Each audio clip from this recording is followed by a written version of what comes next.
Jim, what do you think our listeners should be doing now? And maybe you've got some organizations that you also would like to recommend. I think big question, but what can you do now? I think Brian has given you the basic idea.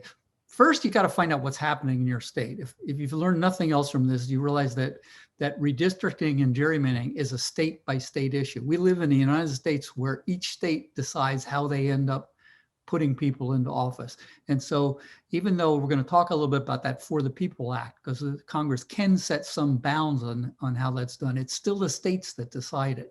So find out about what's going on in your state. You can start with our primer that Marion talked about, and there's a link to that in the chat, but there's many links within that to follow and lots of other things other than that. In fact, Michael has written a number of really good ones about what's happening in state by state. And again, these are in the chat. So learn more about what's going on in your state and then monitor what's going on in your state. So if your state has a new commission like Colorado and Michigan that Michael was talking about, or Ohio, those are independent commissions. Ohio has some new commission part of it.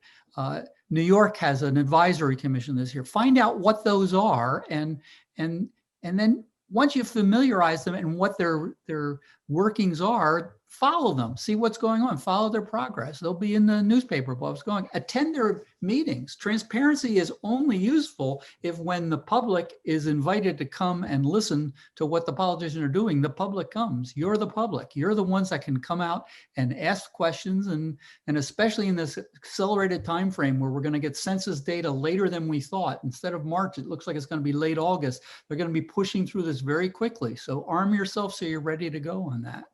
And of course, if you're in one of these battleground states that we're talking about, Pennsylvania, Wisconsin, North Carolina, Florida, Texas, Georgia, all these ones where there's strong control by a single party, there's a lot of temptation for gerrymandering there. And there's been that temptation has been followed in many cases in the past. And if you're in one of those, keep a real tight eye on the redistricting processes. Write to your elected representatives. Tell them that fair districting is a number one important thing on your agenda.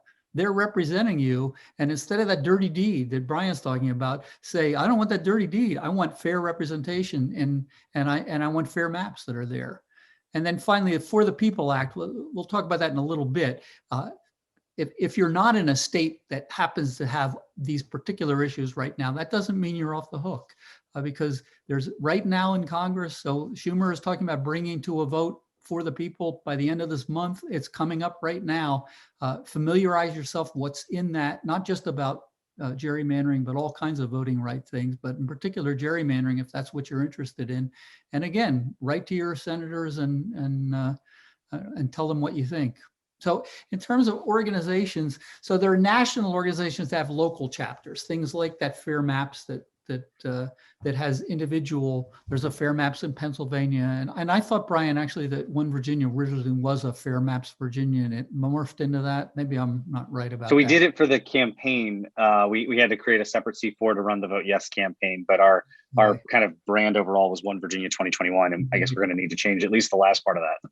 Okay, so that's the branding in Virginia, but in other states, you look for Fair Maps look for League of Women Voters. League of Women Voters has something in every state, and gerrymandering and voting rights is one of their key things they're looking at. Common Cause has things in California, Wisconsin, New York. They maybe don't have local presence in as much as, say, the League of Women Voters, but find the local places and look for grassroots kinds of things. Look for, those are sprouting up all over the place. The awareness that gerrymandering and fair districting is an important thing has meant that there are lots of groups like what Brian has been doing. And as Brian has said, it takes, I think, 6 years to get all that stuff through. You got to get this going. So this may not be something that's going to help by the redistricting that's going to happen this fall, but get it going. Find out what's going on.